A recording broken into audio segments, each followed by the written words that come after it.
The film opens with meteors plummeting from the sky, destroying everything in their path. Our lead James is seen driving around town in Australia with his wife Zoe. Knowing the world is ending, James drives to multiple destinations, like the beach, to spend his final hours in peace. James briefly narrates the unexpected meteor collision that has destroyed the entire planet Earth. As for now, Australia remains the only region that has yet to meet destruction.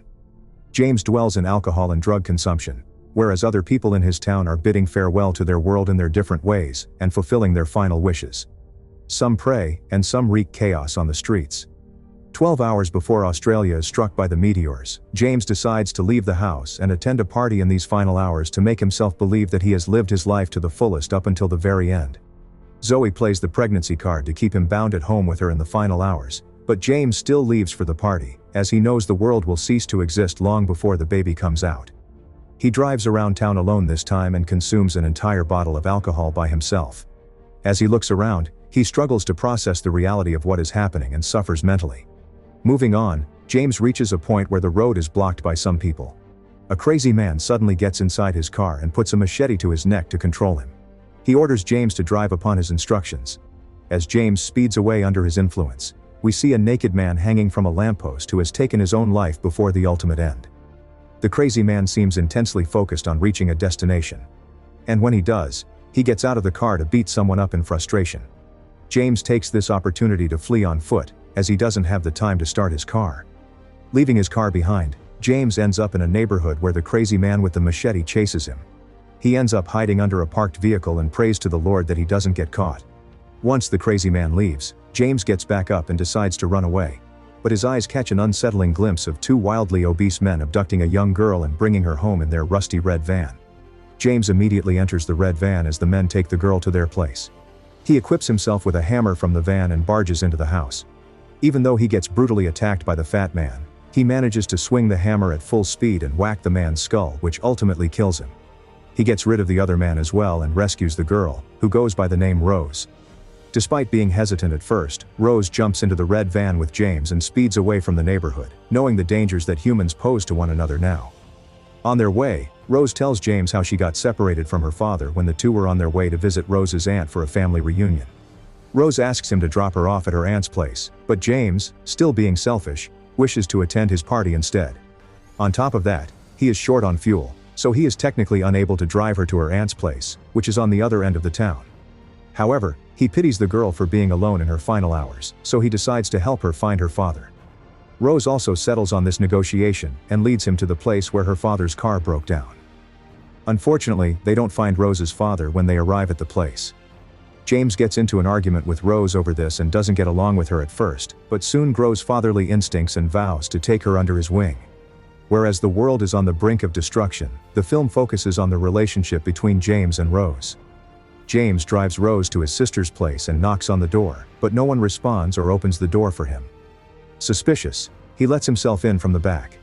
He immediately becomes concerned to see his sister and all three of her daughters disappear from their house. It becomes clear that something tragic has happened in the house. Suddenly James hears someone showering in the bathroom upstairs, so he rushes there. To his disappointment, he finds the shower running on its own. With no signs of his sister or his nieces, his mental health takes a toll, and he indulges in alcohol once again. He allows Rose to roam around and change into new clothes that belong to his nieces. James decides to take his sister's car and leave Rose behind since the house is safe for her, but Rose silently joins him and agrees to attend the party with him so she can find someone there who might be of help to her. On their way, James has a disturbing flashback of him arguing with Zoe over a minor dispute and abandoning her, which leaves him devastated in real life. He momentarily stops the car, during which Rose takes out a torn sleeve from her backpack and puts it on James's wounded arm, which warms his heart. He still doesn't want to take Rose to an adult party, so he decides to drop her off at the nearest library, where he spots a police vehicle. Assuming Rose to be safer with a police officer than with him, James decides to hand her over to the officer. Lucky for Rose, James converses with the officer first and quickly judges that the officer has gone bonkers in his final hours. Plus, it seems like he is on the brink of killing himself along with his family. The judgment prevents James from handing Rose over to the officer. He consoles the officer with kind words and brings Rose back to his car. With no other options left, James brings Rose to the party, which is held in a mansion behind secured gates. James gains entry by contacting the host's sister on the radio, revealing the host's sister to be his girlfriend. Inside, James feels uncomfortable bringing a young girl to such a place, where everyone is dancing naked to distract themselves from reality. Rose doesn't feel safe among the crowd and clings to James the entire time. Rose becomes traumatized to see a group of men acting barbarically and shooting each other because they refuse to die under a space rock. As James pulls Rose through the noisy crowd and brings her inside, a depressed woman mistakes Rose for her daughter and starts following her. James gently handles this situation and clears out the ambiguity, after which he finds his girlfriend by the pool and hangs out with her. Shortly after, she takes James into a private room to bounce on him, but James pushes her away and starts trauma dumping on her regarding the past few tragedies he's faced in his final hours. His girlfriend is clearly not in the mood to be his therapist, so she brushes off whatever he shares with her and offers him a spot in the bunker that's built beneath the house to save the last bits of humanity from the catastrophic meteor shower. Back outside, Rose swims among the adults, where the crazy woman follows her again and tries to convince Rose that she is her daughter. The scenes swing back to James, who takes the offer and heads to the bunker with his severely bipolar girlfriend. She shows him around and convinces him to stay with her in the bunker until the world is rejuvenated from the meteoric firestorm. James breaks her delusion and lets her know that no matter how deep under the ground they hide, the Earth will be destroyed as a whole and will cease to exist. This triggers the girlfriend, who starts crying and starts forcing herself on James to distract herself. When James pushes her away, her brother intervenes. Seeing his little sister cry and panic like that, he charges at James, but James flees. Outside, he rescues Rose from the crazy woman, who keeps calling Rose her daughter. Apparently, she has fed Rose some drug, due to which she has become nauseous. James picks Rose up and attempts to leave the party, but the girlfriend's brother, who is also the host, pulls out his gun and points it at James. James' impulsive girlfriend takes the gun from her brother, claiming that she will shoot James personally. James becomes horrified and accepts his fate, but his girlfriend shoots the crazy woman behind him, the one who drugged Rose. She then allows James to run away from there as a last sacrifice to clear her conscience. James runs out of there with Rose, who is slowly losing consciousness. He brings her to a tunnel, where he looks through garbage and finds a squashed water bottle with some leftover sips in it. He makes Rose drink some water and uses the remaining to wash her face. As the 12-hour window is coming to an end, people have gone feral. They have blocked roads and set fire to their vehicles. Amidst all this chaos, James steals someone's taxi and drives Rose to his mother's house, only because it is nearby. He personally did not wish to see his mother before the end of the world. After putting Rose to bed and making sure she's okay, he gulps down an entire jug of water and catches up with his mother. Hearing how her son has been protecting and helping a young kid in need, the mother contemplates that her son is on the right side in his final hours.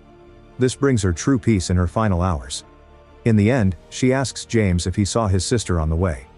James doesn't want to burden her with the truth, so he lies about not seeing her along the way. He spends his time with his mother until Rose gets better. Once she wakes up, James takes the initiative to set aside his personal desires and drive Rose to her aunt's house. On their way, they share some happy moments and become more attached than before. When they arrive at the aunt's house, Rose jumps out of the car and goes inside, only to find it abandoned. James tours the backyard that is attached to a naturally preserved area, where he finds multiple corpses of Rose's relatives. He also finds her father's corpse and assumes that he took his own life. He lets Rose know about her father but doesn't allow her to see the corpses, as he knows it will affect her mentally. She still wishes to see her father, so he wraps the father's corpse in a cloth and brings it to Rose. Rose breaks down in tears and wishes to stay here with her father's corpse until the world ends. Seeing Rose be so loyal to her father makes him reflect on his past mistakes and the fact that he was arrogant to his pregnant wife. He tears up for the first time. After spending some time with Rose, James leaves her with her father and returns to Zoe. Rose runs after his car, but he doesn't stop this time. Now, tears rolling down his cheeks, he makes it to his house, where he reconciles with Zoe. In their final moments, they hold each other on the beach and watch the firestorm engulf the entirety of Australia, including them. Here, the movie ends. Thanks for watching. Please don't forget to like and subscribe for more awesome recaps.